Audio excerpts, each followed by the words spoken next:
Kovai frozen மாலில் மந்திர தீபாவளி ஒளிநாள் கொண்டாட்டம் மற்றும் தமிழ்நாட்டில் முதல் முறையாக டைனோசர் ஊடகம்.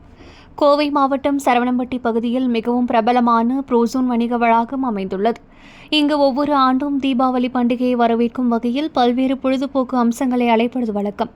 மேலும் இந்த ஆண்டு தீபாவளி பண்டிகையை வரவேற்கும் வகையில் மந்திர தீபாவளி ஒளிவிழா 2025 கொண்டாட்டம் என்னும் தலைப்பில் புதிய பொழுதுபோக்கு அம்சங்களை ஏற்படுத்தியுள்ளது.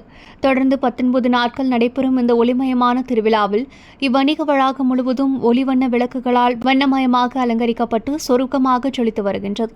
வாடிக்கையாளர்கள் இங்கு நுழையும் போதே சொர்க்கத்துக்குள் நுழைந்த மகிழ்ச்சியை பெறுவதோடு நீங்கா நினைவுகளை தரும் தீபாவளி சூழலை உணரக்கூடிய வடிவமைப்பை ஏற்படுத்தியுள்ளனர். குழந்தைகள் முதல் பெரியவர்கள் அனைவரையும் கவரும் வகையில் டைனோசர் உலகம் என்னும் பூங்காவை உருவாக்கியுள்ளனர்.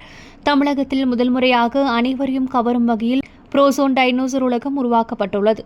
இந்தியாவின் மாபெரும் உள்ளரங்கு டைனோசர் உலகம் உருவாக்கப்பட்டு தமிழகத்தில் அர்ப்பணிக்கப்பட்டுள்ளதாகவும், இங்கு அசையும் டைனோசர்களை பார்க்கவும், விளையாட்டுகளை காணவும், பல நேரடி செயல்முறைகளை செய்யவும் வாய்ப்பளிக்கும் வகையில் அமைந்துள்ளது. இக்கண்காட்சி நடைபெறும் தீபாவளி நாள் வரை ஏதாவது ஒரு நாளில் வந்து மகிழ்ச்சி அடையலாம் என தெரிவிக்கப்பட்டுள்ளது. இந்த நாட்களில் வாடிக்கையாளர்கள் இங்கு பொருட்களை வாங்கி 35 லட்சம் ரூபாய் வரையிலான தீபாவளி பரிசுகளையும் அள்ளி செல்லலாம் என வணிக வளாக நிர்வாகத்தினர் தெரிவித்துள்ளனர். இவ்விழாவிற்கான அனைத்து ஏற்பாடுகளையும் புரோசோன் வணிக வளாகத்தின் தலைவர் அம்ரிக், செயலியக்க பிரிவு தலைவர் முசாமில், நிதி பிரிவு தலைவர் சிவகுமார், தொழில்நுட்ப பிரிவு தலைவர் ஈஸ்வந்த் ராவ், சண்டே பிரிவு தலைவர் பிரிங்ஸ்டன் ஆகியோர் தெரிவித்துள்ளனர் என்பது குறிப்பிடத்தக்கது.